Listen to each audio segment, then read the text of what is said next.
Hello everyone and welcome to my new Ironman series. Ever since Ironman was released, I wanted to try it out. I started playing Ironman on old school and had a blast doing it. It felt very rewarding with any task that I was able to accomplish. I started getting back into RS3 and created an Ironman account that I played alongside my main. I didn't start recording it till later on, but I barely made any progress on the account other than getting the Bone Crusher from Dungeoneering and levels 60 and 50 mining and smithing. Other than that, my other skills are all below level 50, and this account is very new and there's still much to be done. So I wanted to take the time to talk about what you can expect from this series, like long and short-term goals, as well as some of the progression that's going to be made along the way. While I explain what's going to happen with this account, in the background you're going to be seeing a lot of levels that I gained during the beach party event. Since it's very repetitive and not much is going on, I figure I would just explain what this account is about and just allow you to see the levels I gained during the event. Also, some of you might have noticed that Mandolin has a Road to Max series. This will not be replacing that. This is something I'm going to be running alongside it, so you'll have two series that you can stay tuned for. To start, I'm going to have three major long-term goals. Some of these goals are definitely going to be a lot easier to complete than others, but I'll do my best to get them all done. In no particular order, my three main goals are the Quest Cape, Tier 90 or 92 power armor and weapons, and finally the Max Cape. Just know that everything that is done in this series will be putting me one step closer to reaching my end goal. To start things off, I set up a few short-term goals for this account. These goals will help make sure that I stay on track to reach the final goal, and they'll constantly be changing as new things get completed and new things that I need come up. My current short-term goals are as follows. The first one is Plague's End, then Invention, Tier 70 and 75 weapons, and lastly looting items like the Charming Imp and Herb Bag. Plague's End will set me up on the right path to getting base 75 stats and forces me to complete a lot of quests. Not only that, but it does also act as a reward because it allows me to access Prifdiness with all the benefits that it comes with. One of the reasons I want to get Invention early on is just so that I could train it up a little bit faster. It is a very useful skill, especially with all the machines that you can get in the workshop, so I want to use those as fast as possible. It is also very helpful to improve your DPS, as well as make skilling faster. As far as the Tier 70 and 75 weapons and armor, that's mainly just to progress the account, and the Looting Bag and Charming Imp is quality of life items that'll be useful to make my life easier. And now with all that out of the way, it's time to move on to the actual progress video. I'm going to start keeping up with my daily divination task so that way I can get to level 80 as soon as possible. For now, the first cache that I did gave me 30 divination. So as some of you that are currently playing right now might notice that there's a yak track in progress, so I decided to go fishing out here in the river to try and catch some salmon and trout. This will progress my yak track so I can finish that and get the cosmetics at the end. I'm hoping that I'll have enough time to reach level 50, but we'll see. Alright, so it looks like I just completed my yak track, so I'm going to go ahead and do the challenge here where it's a sight for Sauron Eyes. So I'm going to bring a Zerosian insignia to Sauron and Varrock, because I feel like that's going to be a lot easier than running from one place to the other without any teleports in a certain amount of time. Alright, so I did a little bit of research and I'm starting to realize that bees are overpowered in a good way in my opinion. I was able to go from level 23 all the way to level 30 farming just from doing this one set of beehives. So this is definitely something I'm going to keep up so that way I can plant good herbs in the future. I'm using wood leaves to feed the bees because they're very cheap. Using this method, it only costs 135 coins to keep these bees fed and get all this delicious experience. So I needed a little break from that beach event, so I went ahead and came over to Shattered Worlds over here, and I'm going to get some levels and see how much anima I can get. That way I can start working towards getting Bladed Dive. And there we have a level 48 defense. I'm getting very close to being able to wear rune armor. And 48 constitution following shortly after.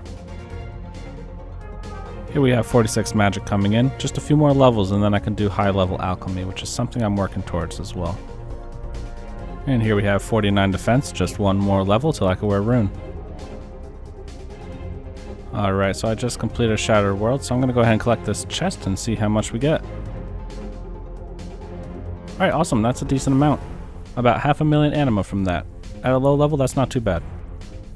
So it's time for another yak track. I'm going to go ahead and do the smithing, just because I need to get my smithing up anyways for invention, so I figure I might as well do that while it's demanding it.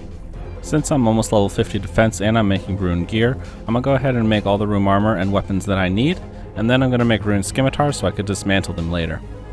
Ever since the smithing and mining rework, the value of rune items did go down, so now the rune scimitars only alloc for 1,000 instead of 20,000 or whatever they were before, so I don't see a point in trying to sell them for money or anything like that. Alright, so it looks like I just got my first ceremonial sword, so I'm going to go ahead and try and finish that and see how close to perfection I can get.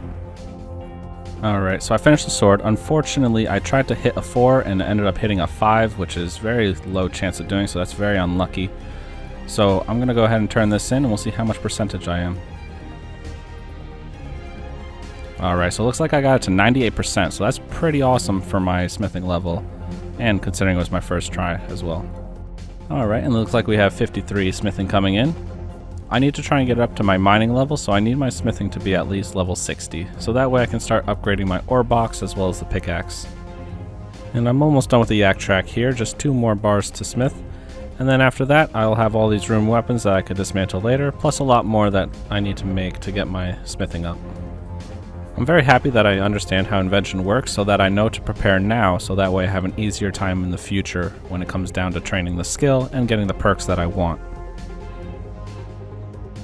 Alright, and there we have it. I just completed the next yak track, so let's go ahead and see what we have next. Alright, so it looks like I'm going to have to chop a ton of logs here. I think that's what I'm going to go for, and luckily I could chop oak logs. So I'm going to do that, because I need oak logs to upgrade my fire at the Warrior's Retreat anyways, so it'll force me to do it earlier rather than later. And here we have 53 wood cutting coming in now. I'll probably end up getting quite a few levels out of this, considering I need to chop over 200 of them. Luckily, oak logs are very quick to chop down, so this should not take long at all. Alright, and looks like I finished another cache. I saw it on the hour, and we went from level 30 to 36. Luckily, these caches are super easy to get to and very easy to do, so I should be able to maximize my experience as long as I'm keeping up with it, and that should allow me to get 80 divination relatively quickly. Also, with this beach party event, having access to all these portals makes getting to the dailies very easy, so I'm definitely using these while they're up. Alright, so I'm here at the Shadowed Worlds area, at least I think that's what it's called, and I'm going to go ahead and do one trip of this because I need the points to get the Tuska's Wrath, and I need a lot of points, so I might as well start doing it slowly. I'll probably only end up doing one trip. My plan for getting Sacrifice and Devotion is actually not to do it through this minigame, just because it's very annoying and tedious to do. I'm actually going to go to God Wars and kill the minions in the Bando's room, and I'll get them that way. Because I just recently found out that these minions drop the abilities. So it's going to be awesome to get it that way, because I could just pretty much AFK it. As for the rewards on the other pages, I don't really see anything that's too useful, so I'm just going to ignore them for now.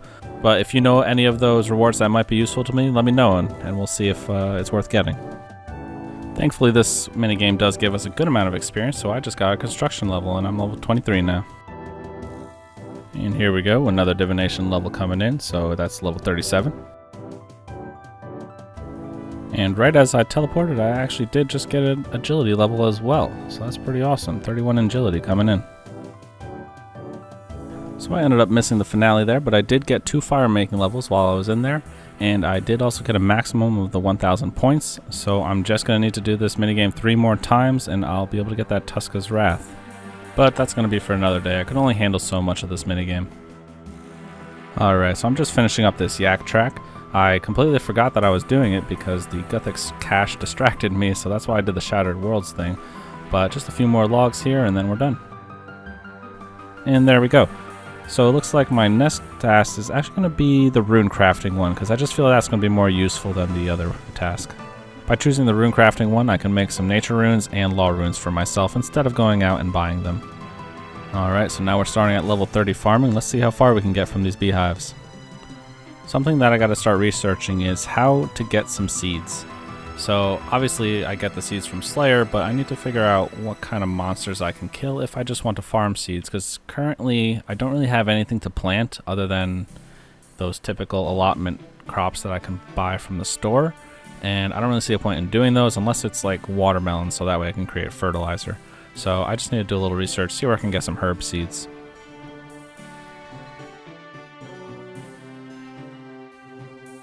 And there we go, 37 farming coming in. It looks like that's all we're going to get out of this, so that was pretty good. Alright, so it looks like I just completed the In Search of Marquee quest.